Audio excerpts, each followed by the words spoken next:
Top 5 Telangana news కి స్వాగతం. నేను పావని. సంగారెడ్డి జిల్లాలో ఈ నెల 11వ తేదీన పోలింగ్ నిర్వహణ కోసం సిబ్బందిని నియమించనున్నట్లు కలెక్టర్ ప్రావీణ్య మంగళవారం తెలిపారు.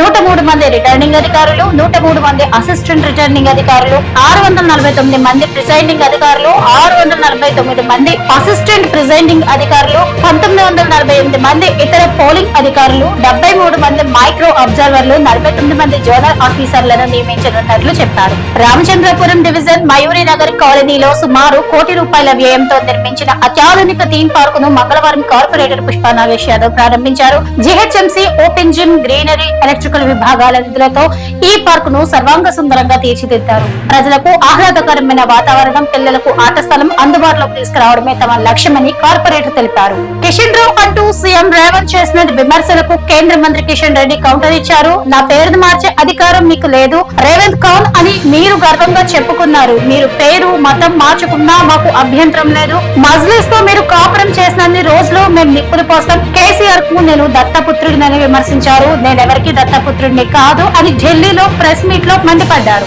ఇంద్రేశం మున్సిపాలిటీలో రేపు జరగనున్న పోలింగ్ కు ఎన్నికల యంత్రాంగం సర్వం సిద్ధం చేసింది. పట్టణంలోని డిస్ట్రిబ్యూషన్ సెంటర్ ద్వారా అధికారులకు బ్యాలెట్ బాక్స్ లు, ఇతర సామాగ్రిని పంపిణీ చేశారు. ఎన్నికలు శాంతియుతంగా జరిగేలా పోలింగ్ కేంద్రాల వద్ద భారీగా పోలీసులు బందోబస్తు ఏర్పాటు చేశారు. ఓటర్లకు అసౌకర్యం కలగకుండా కేంద్రాల వద్ద అన్ని మౌలిక వసతులు కల్పించినట్లు అధికారులు తెలిపారు. నాంపల్లి ఎఫ్ఎస్ఎల్ అగ్ని ప్రమాదంపై విచారణ జరుగుతోందని డీజీపీ శివధర్ రెడ్డి వెల్లడించారు. ఓటుకు నోటు కేసు ఫైల్స్ తగలబడ్డాయనేది అవాస్తవమని, ఆ కేసు ఫైల్స్ ను 2021లోనే కోర్టుకు అందజేస్తామని తెలిపారు. ఇక ఫోన్ ట్యాపింగ్ కేసు రిపోర్టులు ఇచ్చామన్నారు. హైదరాబాద్ మినహా రాష్ట్ర వ్యాప్తంగా ఎన్నికల కోడ్ అమల్లో ఉందని, ప్రచార సమయంలో ₹3.9 కోట్ల పట్టుబడినట్లు వెల్లడించారు. ఇక మక్తల్ బీజేపీ అభ్యర్థి ఆత్మహత్యపై కేసు నమోదు చేశామన్నారు. ఇది వాళ్ళ టాప్ 5 తెలంగాణ న్యూస్. రేపటి టాప్ 5 తెలంగాణ న్యూస్ లో మళ్ళీ కలుద్దాం.